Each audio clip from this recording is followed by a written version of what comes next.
You know, it's reassuring that in this morally bankrupt age of sweary shock TV, there are still corners of the schedule where you can find wide-eyed sweetness and wholesome charm and music and dancing and infuriating little piss weasels.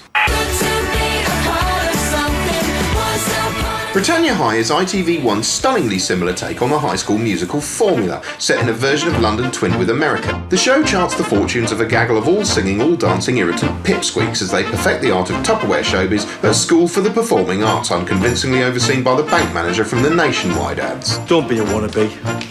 Be who you want to be. Yes, although it helps if what you want to be is a wannabe tit, because Britannia High isn't so much a school for the performing arts as an absolute hive full of grating show-offs which in any sane world would have its windows bricked up by the government before the self-satisfied inmates could get out and infect the rest of the population. It's like a spawning point for enemies in a video game. The sort of place you'd be happy to circle with frag grenades for about 6 hours, sending limbs flying through the air, finishing off the survivors with a railgun blast to the temple. As you may have noticed, the kids of Britannia High have been programmed to burst into song at the drop of a hat, blasting out saccharine tunes about how delighted they are to be alive at our expense.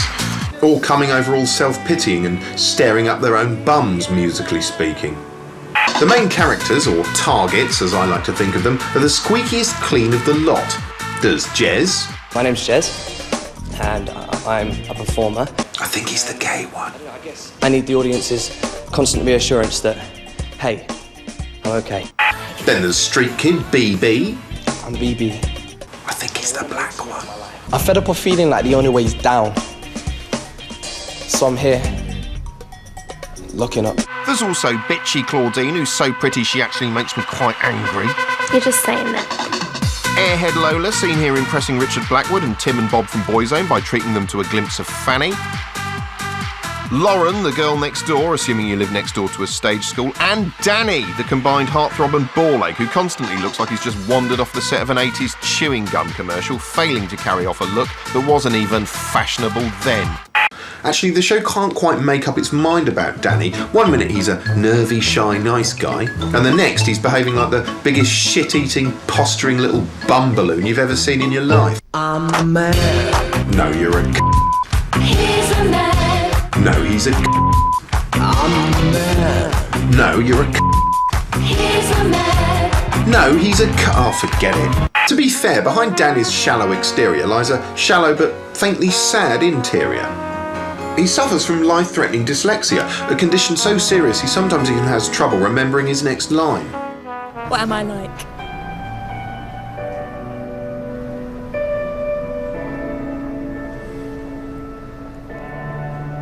Wicked. Naturally, Danny initially tries to keep his condition a secret, which leads to much inner turmoil, subtly conveyed by having him stomp out of the room every few minutes.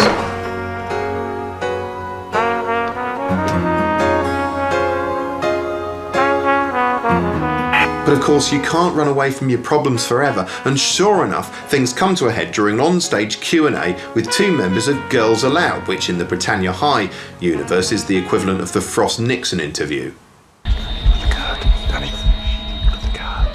Danny's inability to read basic questions from a card prompts him to hold an entire song and dance routine inside his own head, musically exploring his inner turmoil.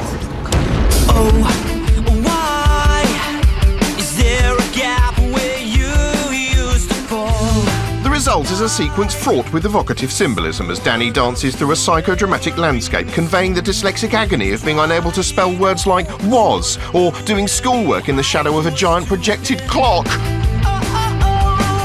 Having vented his frustration, suddenly he's back in the room, just in time to perform his signature move. You know, I can relate to that actually. I do that sort of thing all the time.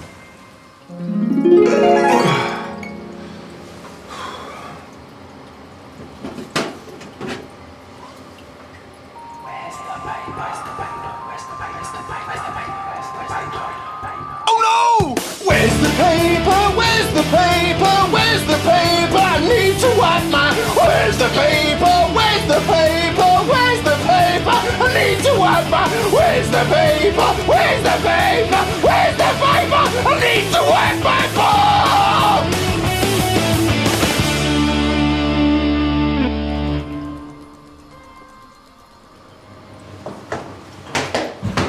One of the most depressing facets of the show is the way its characters worship mediocre real-life celebrities like villagers worshipping ancient gods. The real stars are given cameos, not just Girls Aloud and Richard Blackwood and Paul and Ringo from Boyzone, but also some bloke from Corrie, and there's even a small background cameo from the late Heath Ledger. And most exciting of all, Matt Willis from Busted. I think his shoe's a bit ruined. From Busted! He's so dreamy. The way he chewed through a kangaroo's anus on I'm a Celebrity, oh, that's enough to make any girl go weak at the knees. Yeah, I wouldn't kiss him on the mouth if I were you.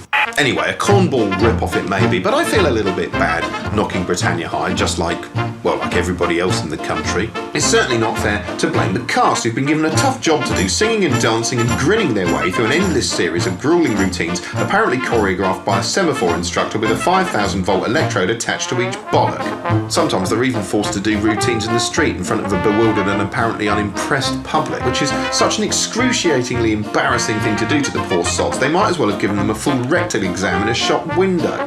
Anyway, ultimately, Britannia High is either a harmless, cheesy romp, or a hollow attempt to perpetuate the myth that becoming famous for skittering around peeping spunkless, mock-emotional pop songs through your facehole is the single most important goal a human being can aim for. And everyone knows that's rubbish. Having your own low-budget show on BBC4 where you sit around and you pick holes in things, that is where true greatness